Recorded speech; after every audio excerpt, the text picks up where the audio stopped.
What you're about to hear is not just a post-game handshake gone wrong. This is two of the greatest coaches in women's college basketball history, face-to-face, voices raised, assistants stepping in, and nobody is taught, at least not fully. Let's break it all down. April 3rd, the Final Four. South Carolina just did something that felt impossible. They ended UConn's 54-game winning streak, beating the Huskies 62-48 at the Mortgage Matchup Center. You'd expect head coach Dawn Staley to be euphoric, right? Jumping up and down, celebrating with her players? Instead, blank stare, head down, looking like she was somewhere else entirely. It took 4 full minutes into the post-game press conference before she even cracked a smile. And that only happened because her player, Tanaya Latson, said, "Coach was pretty mad going into something had happened, and the whole room knew it." Here's what we know. In the final seconds of the game, as the two coaches walked toward each other for the traditional post-game handshake, got heated. Auriemma appeared visibly irate at Staley. The situation escalated quickly enough that UConn assistant coach Jamel Elliott physically stepped in and called Auriemma away, reportedly telling him, "Stop, stop."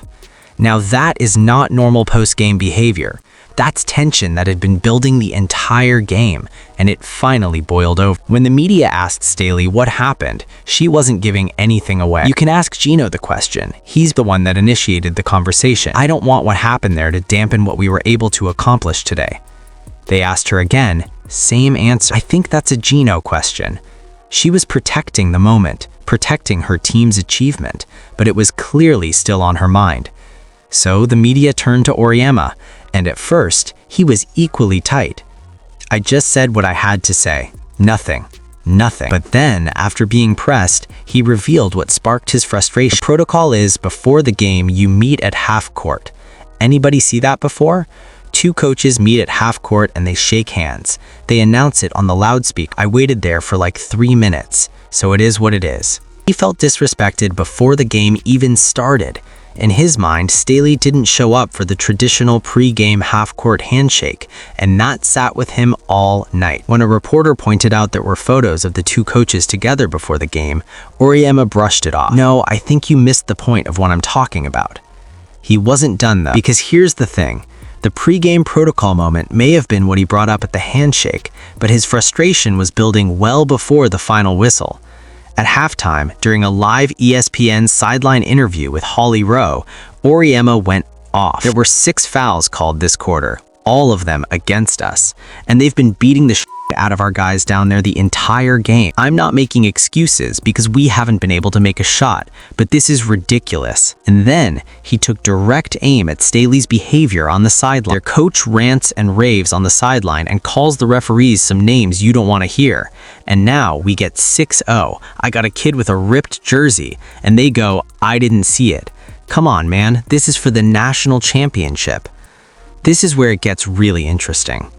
Auriemma wasn't calling for Staley to be ejected, at least he said he wasn't, but he made his point crystal clear. "I just want to make sure there's not a double standard. I'm of the opinion that if I ever talk to an official like that, I would get tossed. So I just want to make sure that some people are allowed to talk to officials like that and other people are not. That's it. So yeah, I was pretty frustrated." That is a pointed statement. He's essentially saying the rules aren't being applied equally, and whether you agree with him or not, that's a conversation the sport is going to have to reckon with. So what do we actually take from all of this? South Carolina just dismantled one of the most dominant runs in women's college basketball history. Dawn Staley is building something generational at South Carolina, and that's undeniable. But Geno Auriemma, a man with 11 national championships, doesn't say things without reason. Whether it was the half-court snub, the officiating, or the sideline conduct, something genuinely got under his skin in a way we rarely see him publicly. The full truth? We may never know exactly what was said during that handshake, but one thing is certain, this moment is going to live rent-free in women's basketball conversations for a long time.